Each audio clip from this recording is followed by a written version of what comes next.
Let's talk about politics, environmental science, global warming, constitutional rights, social and economic challenges, money, power, choice. Nature does not compromise. extreme droughts, extreme heat waves. Sea levels are rising, and it is about climate change. This is the future of the next generations. Hello, everyone, and welcome to Let's Talk About Climate, a podcast where we talk about climate change and how it relates to all of us. Join us, Change the Chamber Fellows, as we talk with scientists, grassroots campaigners, politicians, and more as we open up the conversation on climate. I'm your host, Alexandra Gonzalez, and we're joined by our special guest, Jennifer Cardenas, from Southern California's Inland Empire, specifically Fontana, where we'll be discussing the lived life experiences of those who live in frontline communities, which are communities that experience the most immediate and the worst impacts of climate change and are most often communities of color, Indigenous, and low-income people. Not only is Jennifer a person of rich and vast experience, but she has also dedicated herself to working within social impact efforts, but is also specifically working in the intersections of climate change efforts as an organizing representative for a national nonprofit organization. And this is Let's Talk About Climate. So hi, Jennifer. I wanted to first begin by thanking you so much for taking the time to sit down with me and hold space for this conversation. This is, of course, a climate-focused podcast channel. However, today is a special episode as it is part of the Hispanic Heritage Month celebration, which to me, I find the name Hispanic Heritage to hold a sort of underlying hidden component of erasure of Indigenous people, as well as a glossing over of the violence that Central and South American individuals have experienced, who this month is supposed to be celebrating. But before we get into topics, I wanted to start by giving some background of how we know each other and then go into your background and your lived experience as a woman of color living within these frontline communities. And then we can end on your current work and some future hopes that you might have. We first met while we were both finishing our undergrad, and a friend of mine, Kaya, connected me to you because I was looking for a motivational and experienced person from the Chicana Latinx community to talk to some of my club members at the time to provide them with wisdom and a general sense of belonging within our higher education journey. And I know many of my members were so thankful, and several of us were brought to tears after hearing your strong and kind and uplifting words, essentially saying that there is a space for people like us, either children of immigrant families or just people who are born in between spaces of Latina culture and American culture. Can you first tell me where your family is from and what it was like for you growing up and navigating your way through higher education, and maybe the experiences that your family had not had the opportunity to experience themselves? Yes. So muchas gracias. Thank you for having me here. It's great to see you again. And it's great to see where you're at today after your long academic journey. It's inspiring to see young people like you in spaces like this, having these conversations where you're able to amplify our voices. And I appreciate that. It's something that I really look forward to this conversation with you.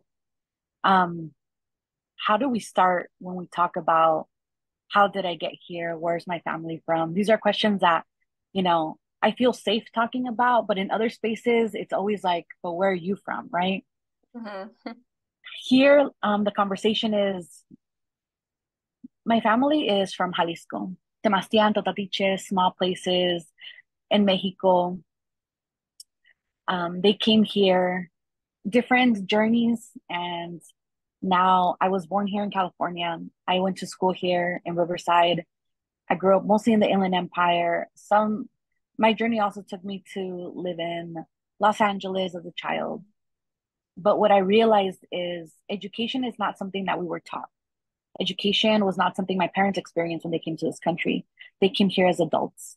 So for me, I had to experience the American educational system on my own while also trying to navigate understanding the culture that I come from.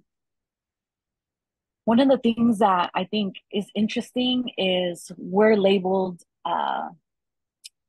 like first gen, right? Like first generation college students. According to the census, first generation is really our parents coming to this country, so we're considered second generation. But when it comes to the academic journey, we're considered first gen because we're the first ones experiencing what it means to be in the education system, and then after that, looking for higher education. So higher education is something that, one, a lot of our community members don't know how to navigate. You know, we're told we're supposed to go to school from K to 12, but after that, it's really difficult for us to even learn what are the paths that we want to take. And I'll tell you, I'm a non-traditional student, which means I did not go to college right away. I went to community college, and I was like, this conversation is not for me. I don't feel like I belong in these spaces. I don't feel that when I came to this community college and they talk about history as though my ancestors were the people that were defeated and they're still othered in this language, that I'm going to sit here and just learn to take it. And it was a really hard experience. At the same time, I'm from a frontline community, so I have to face all these other things that are impacting not just my health, but our community's health. Eventually, I did go back into higher education, or getting a higher education, because I realized that while I was protesting, or while I was talking to my representatives, specifically here in Fontana, I was told things like, yeah, but how do you know? What's your educational background? And let's make this very clear. An educational background does not mean that you are better and more knowledgeable than anybody else who has a lived experience, right? Sometimes people think, well, if you have this document that says you went to this prestigious institution, you know more. That's not true. What I've experienced is, yes, I hold, and this might be a little plug, right? I do hold an Ivy League education for Columbia University. But I can tell you right now that I've learned the most through all the community members that I talk to all the organizers that are from here, the richness that they have to share about the impacts that we're facing. That's what's most important. What I learned at college was that we can be there. We should have been allowed to be there a long time ago. And that really, it's really more of I learned how to critically think. I learned how to take complex information, digest it, and then explain it to other people. The biggest thing I learned was being able to get this knowledge and give it back to my community. I don't know if I answered all your questions. But yeah. Maybe if you could describe or define for people what exactly it means to be a frontline member in a community, a frontline community member. So a frontline community member, or frontline communities, are communities that are directly impacted by environmental components. For example, all of us are impacted by poor air quality, but people that live next to rails, next to warehouses, next to airports, next to power plants, for example, they're frontline communities because they face the brunt of that impact. So for example, when it gets hotter, people will experience their allergies are worse. Sometimes it's not just the pollen. Sometimes it's actually the particles in the air that are reacting to the heat. Who faces those particles the most? People who have big old trucks parked next to their neighborhoods and they're idling, and that carbon is impacting them. It's getting hotter. They're breathing it in. People that live next to rails, they're breathing all that in. So those are our frontline communities, people that are directly impacted the most. So while we're all impacted, they tend to also be low-income Indigenous communities, or historically Black and Brown communities that are impacted. Where are freeways? Freeways are not in the wealthy communities, right? Freeways, we find them where? Usually in communities that were redlined historically, or communities where Black and Brown used to live. So that's what a frontline community is.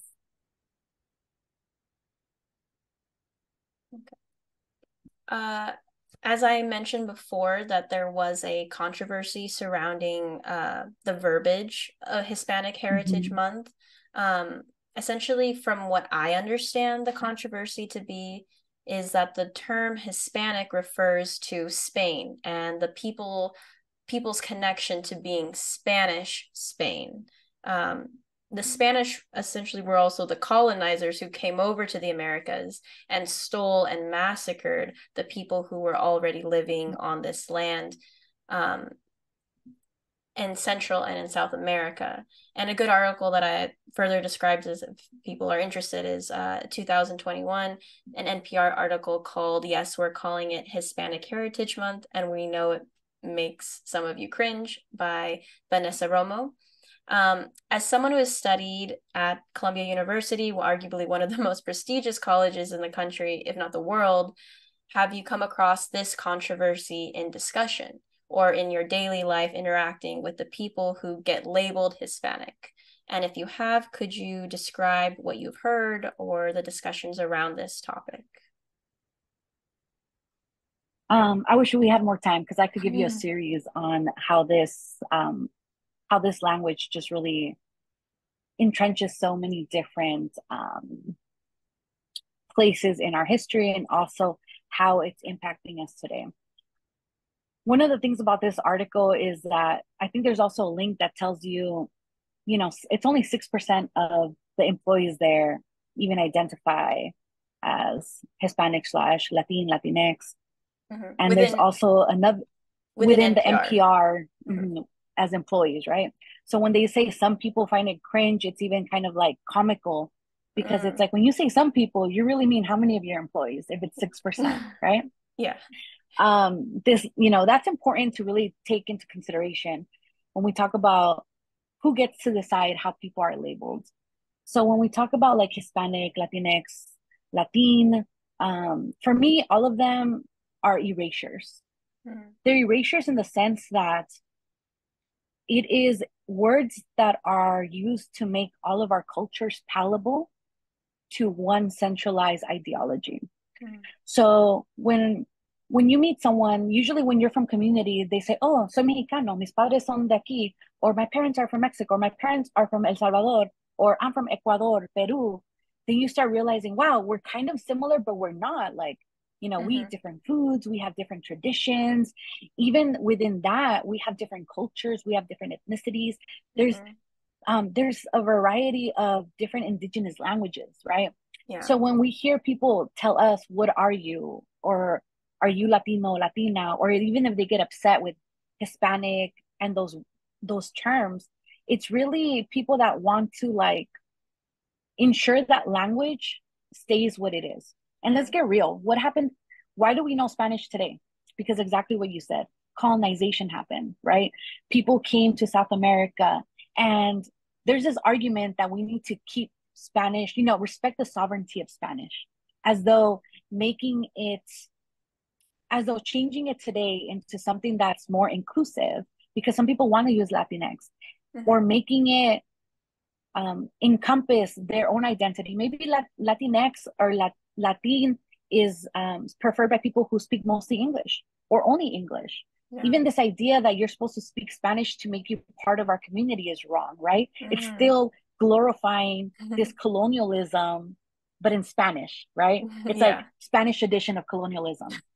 Because the reality is, even English itself is not a language that is official in our country. There's no official language for this country. So why are we going to, have people tell me that I have to respect the sovereignty of Spanish? Because I respectfully disrespect that ideology. I am not going to exclude the indigenous people, their language, Nahuatl, any other language, or even cultivate a language of my own to create inclusivity for my community.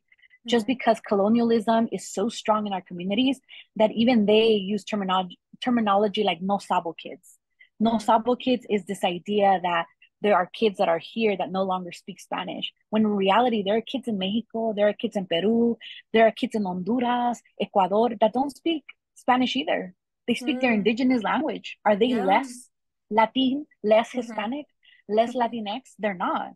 It's really like, how are we allowing people to identify us? How do we even self-identify? Today at 36, I find myself in a place where even Even when I was a child, I was like, I'm Chicana. My parents are from Mexico. I know the Chicano movement. I know what it Mm-hmm. was. I know what it looked like. I want to be a rebel. But today I'm like, okay, but we also have to acknowledge, the history of that. And how can we cultivate our own movement? Language is all made up, you know? Yeah. I can make Yeah. up a word and we could use it. We use swag, we use that's lit, we Yeah, yeah. use that's sus, and it's so normalized. But when it comes to self-identity or even being able to cultivate your own inclusive um, ideology of what you want to learn, when you want to maybe decolonize your mind and learn more about possible ancestors that you have, who has the right to tell you that you have to respect this one language Mm. that has a history of colonization when we ourselves Mhm. are descendants of both of those lineages? And not we as a you and me, I mean, we as in a lot of people, and I The don't want to speak for community. everyone, Yeah, yeah, but communities, yes. yeah. So, I mean, we could really get into this, but that's kind of like my 2 cents on it. And we hear it a lot. I really Hmm. like to advocate for people to realize we're in 2023. Language is fluid, language changed. And before colonization, we didn't speak Spanish in South America. So I would love people to like move away from, pero aquí hablamos español. Well, Hmm. some of us really, let's acknowledge, where does Spanish come from? How has it impacted our cultures? And how are we really, connecting to our culture if one Hmm. of the biggest divides is claiming that there's a certain way of being able to identify as a person? Yeah, yeah. So, I anyways, I could mean, keep going, but no, it's important that any, we have this, I think this topic at large is not talked about enough, and there's not a lot of like critical thought that goes into it, because just like you're saying, there's multiple layers, there's different perspectives, and just choosing one doesn't feel right. All of it needs to be acknowledged and brought up. So yeah, no, that's great. And thinking back to maybe when you were growing up, kind of shifting now away from the words and more into the physical landscape. What was your built environment like? Was there ever talk about climate issues in your neighborhood, with neighbors or with friends? Mm-hmm.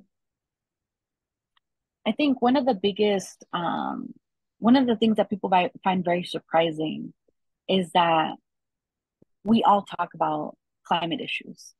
And growing up, I remember less warehouses. And as I got older, I started seeing more warehouses. We in Fontana are directly impacted by the amount of warehouses that are surrounding us. Our mayor and our city council have continuously voted to increase the number of warehouses under the facade that it's going to bring jobs, because they Mm, believe my community is not ready for higher mm, education, that they're not mm, ready for jobs that need more thought. mm, It's really unfortunate because these are things that they're actually quoted on. I didn't say exactly what they said, but pretty much that's what they're calling my community. And the reality is that a lot of us can't even find jobs here because they are just warehouse jobs. And there's nothing wrong with that. But how do I advocate for my community with the education I have that is beyond just logistical work? So when I talk about like why do all communities already talk about climate issues, I think back when I was younger and people say I have asthma, mm, or it's really difficult for me to breathe, or my eyes are itchy today, or so and so's neighbor, he has cancer now. The thing is, climate issues is not just what is happening in the environment, but how it impacts us. Because asthma, cancer are direct results of climate issues. They are the warehouses that are being built here with no real protection of how the air gets purified, how the trucks that come in and out 24 hours, because we're basically the Amazon of California, of the world, really. The Inland mm-hmm. Empire, I want to say, has over 170 million square feet of warehouses. Maybe you could also, That is where is it located in So the Inland California? Empire, we are located very east of Los Angeles. We are the biggest county in California, Mm-hmm. you know, I think geographically, sorry, Mm-hmm. when it comes to the size, but we're also the county that has the most warehouses. Um, we're right now we're fighting to stop the expansion of our airport, because literally the San Bernardino airport is expanding not for passengers but for cargo. And how does that layers when you have more cargo coming in? That means you're going to need more warehouses, you're going to need more trucks, you're going to need the train to run more. And what does that lead? It circles back to our climate issues. Our climate issues being the direct results of how we experience it, how our air is impacted, how every day parents have to check air quality before they can let their kids go outside of school. Yeah. Back in the day, I remember when I was a kid, we had rainy days. If it's raining outside, you can't go outside. Today, kids have air quality days. If the air is bad, they literally can't go outside, because the last thing a teacher wants to experience is a child having asthma or having an asthma attack in the middle of a playground. And these are very vast experiences. And I've seen it because I've tutored when I was younger, but I've also volunteered my time. And I've seen how dangerous it is to just see a child having an asthma attack and not knowing who's their teacher and who has their inhaler. These are direct impacts of our climate issues here, especially in California, when we talk about air quality. Yeah, that's so true. I mean, I honestly can't, in California, I mean, we're already also going through like a drought. So I can't even remember the last time that I heard class was being canceled on for rainy days. But air quality or like wildfire season, I feel like the season has been all year long. There's no season anymore of wildfire. It's just like the entire year, and then reporting on what days are like so bad that it's dangerous to be outside. Yeah, just crazy. And now when we are back in 2023, how can we see that the landscape is different? I mean, I talked a little about my experience with wildfires, but for you who is working directly, day in and day out, talking to community, what conversations have changed, if anything, and what physical or environmental makeup has changed from growing up till now, you going and working in the communities with this groups? So I've been organizing, I want to say I've been organizing since I was 13. I say that because at around 13, my city was trying to force my family and my neighbors to sell their home in order for them to create. They didn't actually specify if it was going to be a warehouse or if it was going to be more housing or if it was going to be a school. They said it was going to be a school, but we never really saw the documentation that said school. We ended up winning. But since then, I realized how much I didn't know about the world and how much I didn't know about how where we live can be so impacted by just 5 people sitting in a table at City Hall saying, you know what, we're going to vote against this.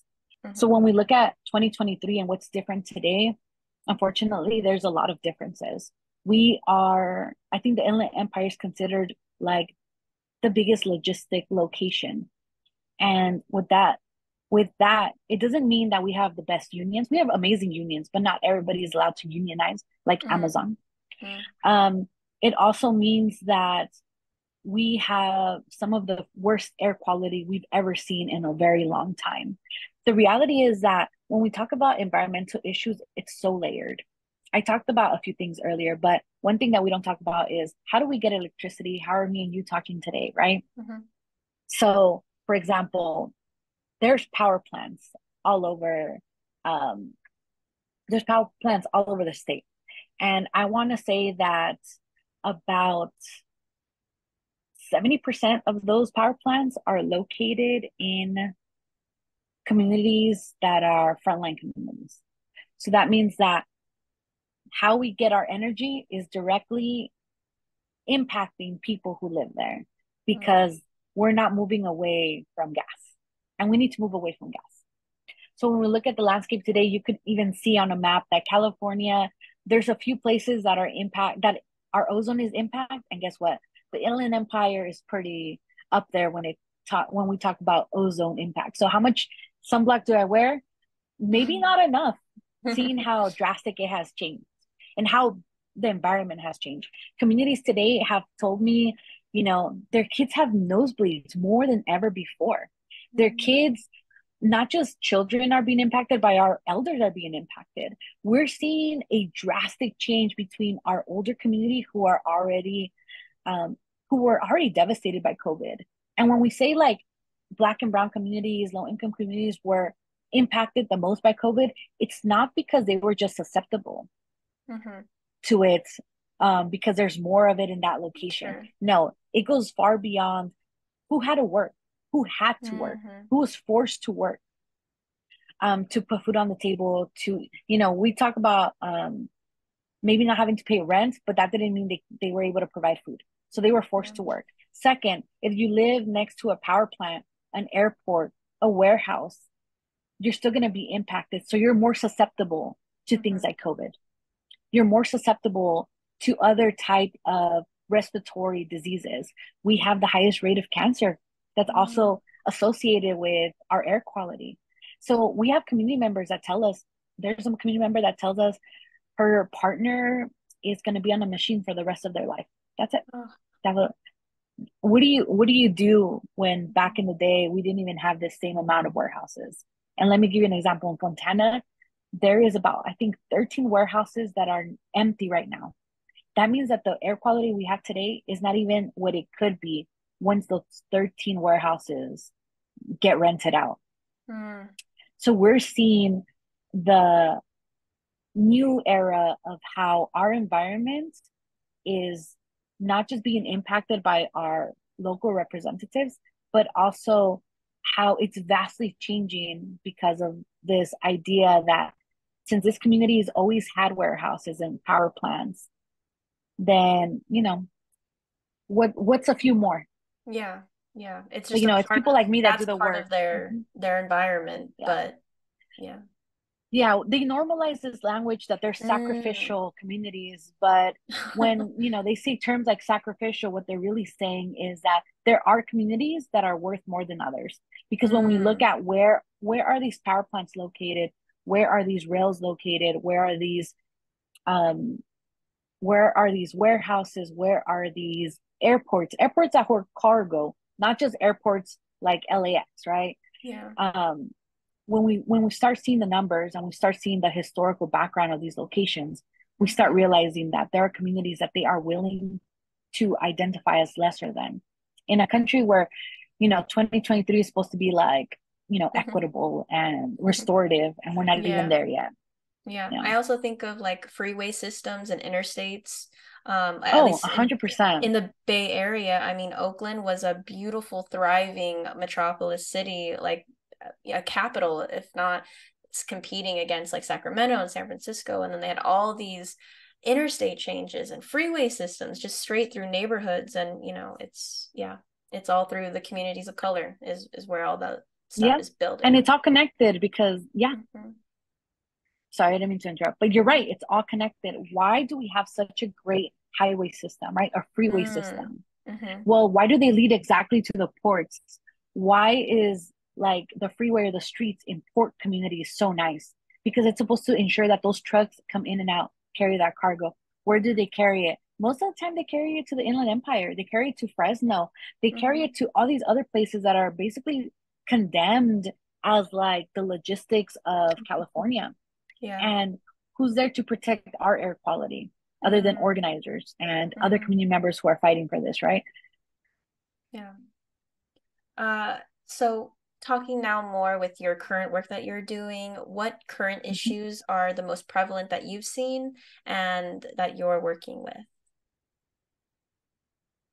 So for me, I work on a lot of issues, but one of the issues that I think is very impactful and I'm focusing on, I don't focus because I want to, I focus because my work is really working with community members. And if for them, there's an issue that they find to be a priority for their community, that's the issue that I will amplify. And right now, one of the issues is how can we talk to the PUC? And I'll tell you the acronym because there's so many acronyms when we talk about environmental work. So the PUC or the CPUC is the California Public Utilities Commission. Okay. The California Public Utilities Commission can be described in two categories. There are the publicly owned, the POUs, and they are the investor owned. So what does that mean? That means when you get your bill for electricity, There's either two, well, there's a lot of things, but there's two things. It's either from Riverside, Los Angeles, or Colton, because they run their own, or you get the investor owned, which is PG&E. In San Diego is SDG&E, and the SoCal, right? SCE. So these are the people that provide the electricity for us. What does that mean? It means that this commission, the PUC regulates the big investors, the big investor-owned utilities, specifically the ones I just mentioned, and the electric services provided altogether. So what's important is that altogether, they provide about 80% of the electricity in our states. The PUC does not regulate publicly owned. That means that my work here in Riverside, for example, it's me talking to Riverside and the people that run Riverside, our city council members, and asking them, how are they going to ensure that the power plants, the gas plants there are going to be shut down in a way where we stop using gas? How can we ensure that the communities in this neighborhood are not impacted? Because they're already impacted by more warehouses. They're already impacted by rails. How can we ensure that gas plants are the things that we shut down when they're localized? That means they could follow their own trajectory of how they ensure the health of these communities. When we talk about the PUC, it's how can we ensure that the PUC tells these investors that we need to protect our air quality? So what's interesting about that is that when we talk about the Public Utilities Commission, every 2 years, there's another acronym, okay? I'm so sorry about this, y'all. It's okay. If y'all want to hit me up, I will run through acronyms for a whole day. You got the degree, so let us know what the acronyms mean. So we have the Integrated Resource Plan, and that is it's a proceeding that happens every 2 years. That means that it is our turn to start ensuring that our voices are heard when they are coming up with this IRP. So these are the main issues that I work on, is ensuring that we can shut down these gas plants. It sounds like radical to some people because they're like, but how am I supposed to do that? There's a lot of other ways. We are working on ensuring that the PUC listens to us, because the reality is that us having gas is literally killing those communities that live next to it. And what's worse is that, we are told that, well, if we don't use gas, then during the heat wave, we're going to have blackouts, and that's going to impact everyone. Is it? Because the people, those gas plants have never been 100% like working. Like the infrastructure of them are not even successful all the time. It's not even the heat. It's literally their infrastructure. 2, this idea that we all need it. The people that pay the most are frontline communities, and not just financially, but also with their health. So then 3, how can we ensure that us having electricity is not just killing other people who happen to live in those places, right? Yeah. So that's kind of like the big focus of my job right now, because these are the issues that the community members that I work with are bringing up. And then what are some steps or actions or strategies that you could recommend to people who maybe are not in the opportunity that you are to actually be doing the groundwork? How can we, as people, as just civilians who want to care for our communities, how can we get involved in climate change that you have found to be the most effective and impactful? That's a great question. The first thing I would tell you is that, I do have a awesome education, but we learn the most is from the coalitions that I work with, from the people on the ground who are doing the work. And the first thing you do is we're in 2023, so Instagram, TikTok, even Google, look for your local grassroots organization that's doing EJ work, or go to your local it's an environmental health justice fair work. Environmental justice work. Sorry, another acronym. So look for like a local group that's saying, hey, we want to fight against environmental justice. Or let's say you're being impacted by warehouses. Look up, groups that are fighting warehouses. And if you don't know, you can go to look up your local city hall. When are they having a meeting? And just look at their agenda. Usually that's coming up. If you're continuously being impacted by warehouses, they have to be approved somewhere. You go, you listen to public comments. Public comments are when you get to talk on an issue. Usually they give you 2 minutes, 3 minutes. It just depends based on your city. But you could go there and like listen to what your community members are saying. And if you don't have any coalitions or any groups that work on environmental justice, you could always start one. It just takes you to want to like voice your concerns. Civic engagement is not just voting. Civic engagement is talking to your neighbors about issues. If there's a big board that says a lot of numbers and you're like, I have no idea what that is, look it up on your city hall. It usually means that there's something coming, and it's a section that tells you this land is going to be either rezoned or sold, or it is going to be constructed into A, B, and C. You look it up on your city hall, and that's how you find out what it is.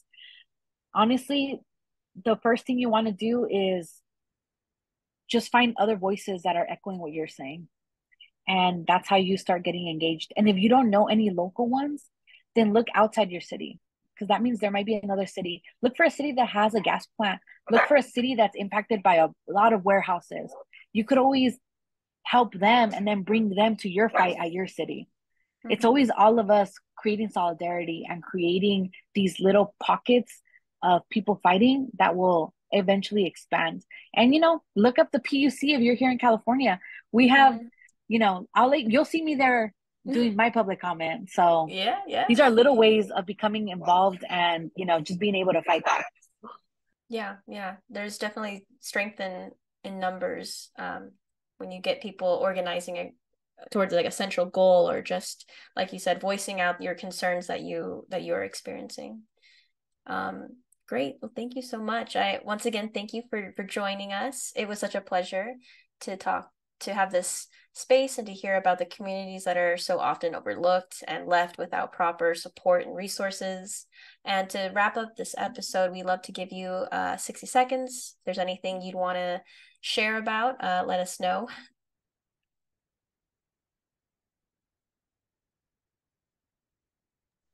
I think the biggest thing is, you know, we're always taught to believe that, or to normalize what's happening in our neighborhood.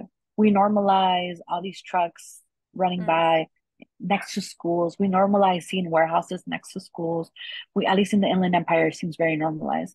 But the reality is that it just takes one of us to be like, you know what, I don't like that. Let me send a letter or an email to my city hall, to my elected officials.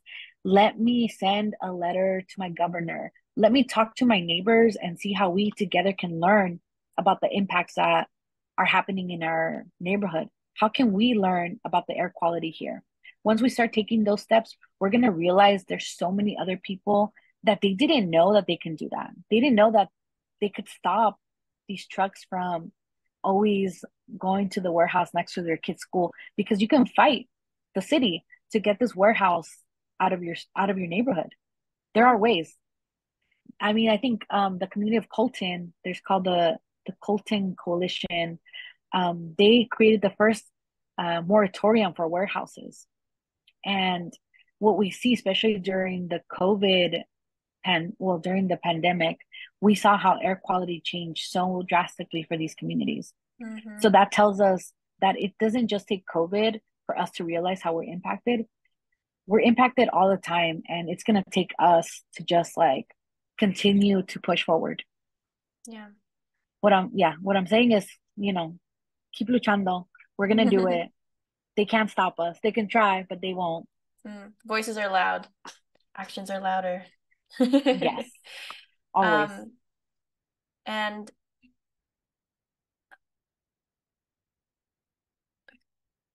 as a special ask, we at Change the Chamber would also like to remind listeners to sign up for a current petition that urges President Biden and the EPA Administrator Reagan to act boldly and swiftly to finalize and implement the strongest possible pollution standards by May of 2024. to meet our climate, public health, and environmental justice goals, which is a lot of what we've been talking about during this podcast. And so you can go ahead and, which you can find in the description of this podcast, or go to the Climate Action Campaign website and hover over priorities, click on solutions for pollution, and then you'll find the petition link to sign there if you'd like. But thank you so much, Jennifer, for joining us today. And to our listeners, thank you for listening to this episode of Let's Talk About Climate. Before you go, don't forget to like us, subscribe, and give us a 5-star rating on your podcast platform. It really helps us out. Follow us on Instagram at Let's Talk About Climate Pod, and Twitter at Talk Climate Pod, and check out our website, changethechamber.org. And you can find all those links in the description. And with that, this was Let's Talk About Climate. Thank you.